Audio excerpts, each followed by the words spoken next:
Hey guys, Justin Conroy here, and today I want to talk about how to choose the right funds in a 401k. If you clicked on this video, you're probably feeling a little bit overwhelmed by the thought of trying to figure this out, but rest assured, it isn't that complicated, and by the end of this video, you'll have the basic knowledge you need to make the right decisions for your 401k. If this is the first time you're here and you want to learn tips, tricks, and hacks related to personal finance, how to build wealth, and how to better manage your money, don't forget to subscribe and hit that notification bell so that you don't miss a thing.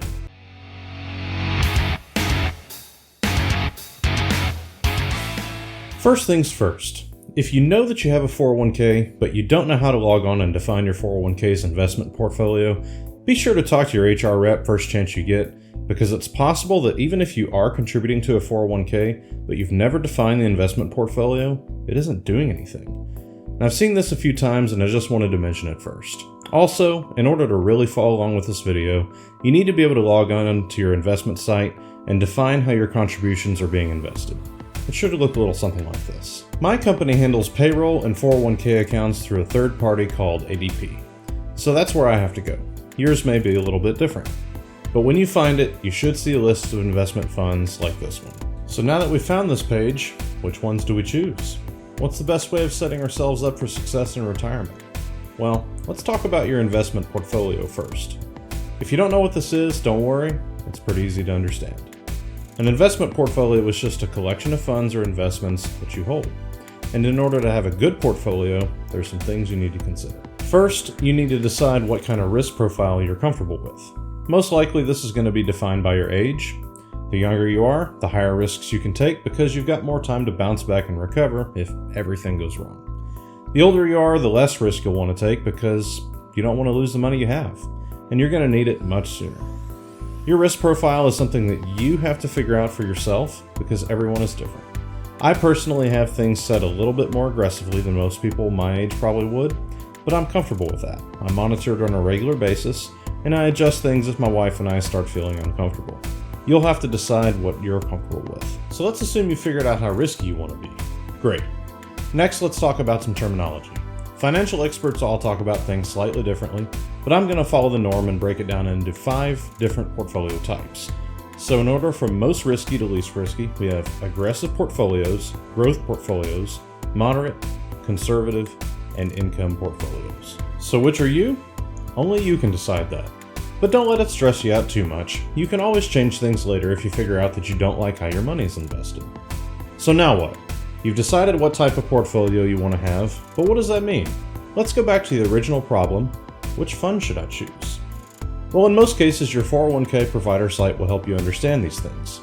As you can see on mine, they actually lump different types of funds into several of the different types of portfolios that I mentioned earlier. There's income, growth and income, growth, and aggressive growth. I point this out because it confirms what I said earlier. My terminology was slightly different, and nearly every website and publication I have found uses slightly different terminology. So don't be scared of that, just realize that it's a thing and take the time to identify the similarities. But what if our 401k provider doesn't help us in identifying portfolio categories? Well, that's where we need to understand a little bit more about the different types of funds themselves. Let's take a look at our chart from earlier, only this time, let's add in some more information. On the aggressive end of things, we have funds like small cap growth funds, small to mid cap index funds, etc. And as we move down to the more conservative portfolios, we see things like large cap growth funds, large cap value funds, and finally on the most conservative side, we start getting into our different bonds and interest accounts. I'll leave a link below in the description to this chart if you want to take a look on your own. I make no promises that I've covered every single type of fund there is, but it should be a pretty good swag at the overall list and should be enough to help you narrow down your choices to a reasonable amount. So what's next? First, we decided how aggressive or conservative we wanted to be, and now we know which types of funds correspond to those different risk profiles. So now it's time to dig a little bit deeper. For example, let's assume that you decided you wanted to go super aggressive. So we want to focus on small cap growth funds. How do we know which ones to actually use? Well, do some searching on your 401k plan provider's website. There's a good chance that everything you need is right in front of your eyes, although it may look a little bit different than mine. But for sake of the example, let's use my options. I see a few small cap funds here that we may want to investigate. If we scroll to the top of the page, we can get some information on each of these funds. Great. I can find fund summaries, market timing restrictions, rates of return, and a glossary of investment terms. Now before I go further, let me just say two things. First, remember my disclaimer. I am not a licensed financial advisor, and I'm talking about these things for entertainment purposes only. Your financial choices are your own, and you are responsible for your own success or your failure. Second, there are a billion ways of analyzing these funds. The thought process I'm about to take you through is as basic as it gets, but it's served me pretty well. There aren't any guarantees that it will continue to do so, but if you're just starting out, it should be good enough to get you going. And when it comes to investing money for retirement, in almost all cases, something is better than nothing, and I don't want to scare anyone out of investing by making things overcomplicated. You can make investing as simple or as complex as you want it to be. Always remember. Okay, back to the options. I'm going to take a look at the rates of return page.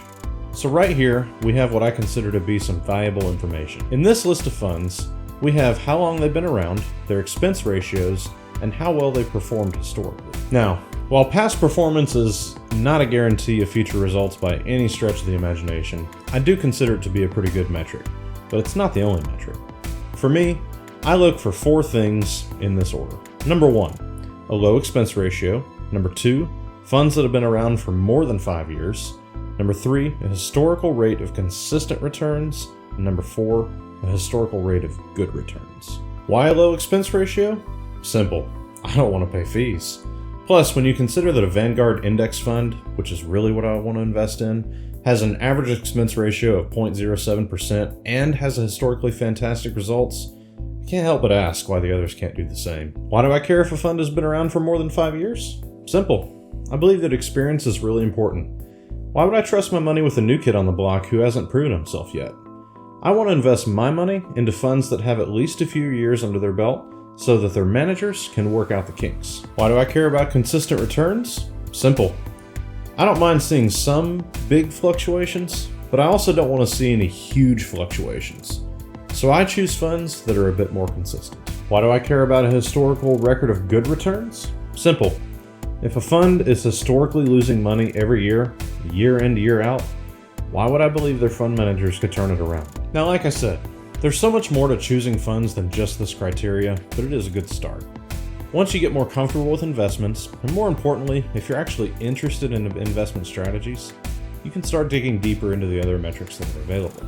So far, we've went from identifying our risk profile, to selecting a portfolio type, to selecting fund types, and now finally, we have found a fund that we like. So at this point, we simply tell the website that we want to invest 100% of our money into that fund, right? Wrong. Well, maybe not wrong, but better to say not advisable. Most financial experts would agree that it's best to diversify your portfolio across a few funds, just in case your favorite fund ends up being a dud. A common practice these days is to build a 3-fund portfolio. Personally, I do a 5-fund portfolio.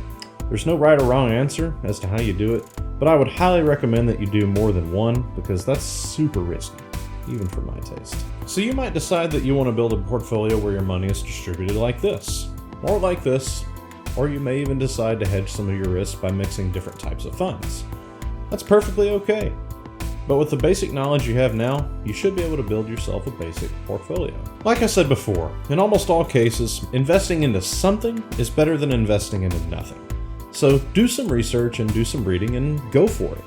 I've always looked at it a little bit like this. It's a lot like asking somebody out on a date. If you don't ask them, it's definitely not going to happen. But if you do ask them, you got a chance.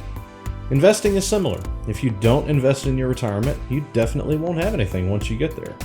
But if you do invest in your retirement, you'll probably have a good amount of money. There's always a chance that you could lose it, but the likelihood that that'll happen is honestly pretty small in my opinion. If you have any questions, comments, or ideas for future videos, please leave me a note down below in the comment section.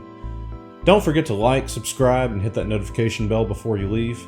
Don't forget to follow me on Facebook and Instagram.